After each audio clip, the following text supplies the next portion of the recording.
So next thing would be what I like Carla Barlow's terminology, right hand displacements.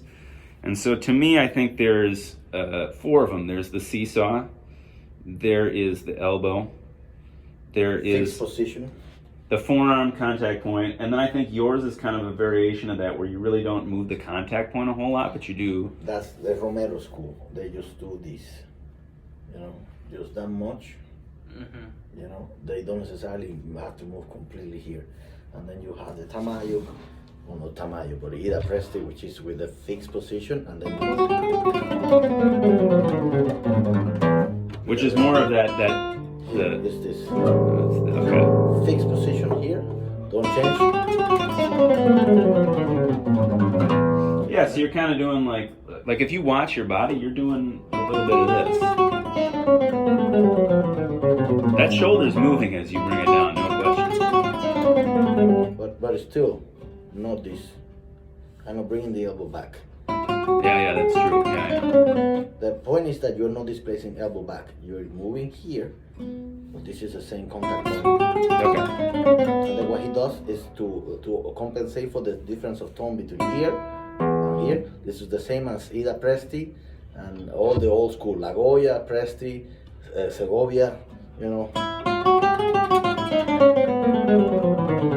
Yeah, they let that wrist deviate. Coming this way deviates away. Like Thibaut Garcia, like young French guitarist, he plays that way and he plays great. And you can watch him. You have this, you have the John Williams thing. Then you have Russell, what's his name? Manuel Barreco, about this thing. With my nails, I cannot do it now, it's too long. Now, here's kind of my ultimate question: is in order to make this book writable, is it fair to teach them the different displacement types and let them decide for themselves? You have to, because first of all, many times you're gonna have to know all of the things because they will be useful in different occasions. Yeah. It's not just one thing and you're married to do and that's it, you don't do anything. Which is what I'm trying to avoid. I'm really trying to avoid that.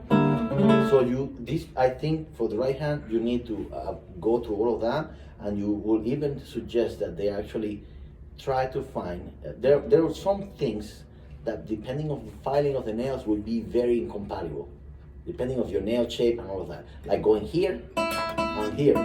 Yeah, like the Julian Breen kind of like side thing, yeah. That with a fixed position, depending on your nail shape, that wouldn't go very well with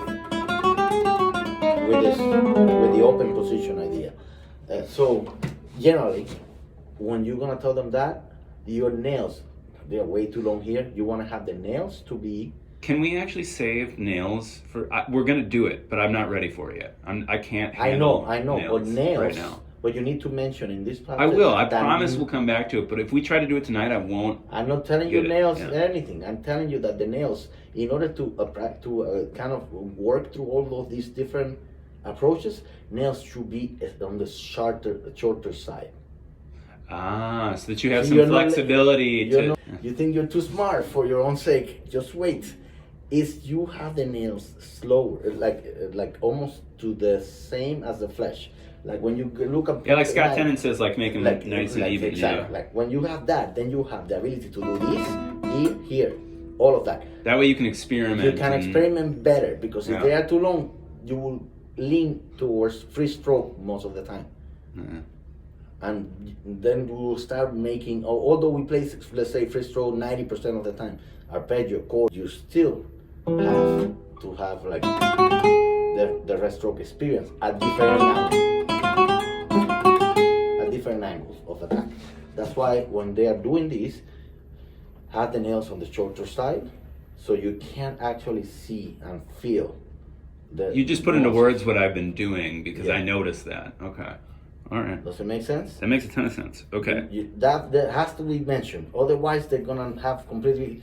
I will even say if they are younger, sometimes it's good even to start with no nails to get that. Pepe mentions that in his method as well. Like his dad had him start with no nails, so you get the flesh contact first, which you start most of the kids like that because which kid wants to play with nails when they are 7, 8 years, 9 years old? Yeah, it's not pragmatic anyway. Yeah, Like, and they are not gonna keep the nails or anything like that. So it's gonna be starting with flesh, because then you get the sense of, look, the more sensation on the tip of where you grab and how you go through the string.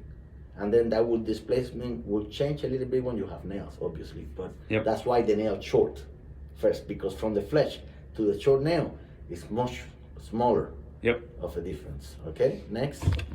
So let me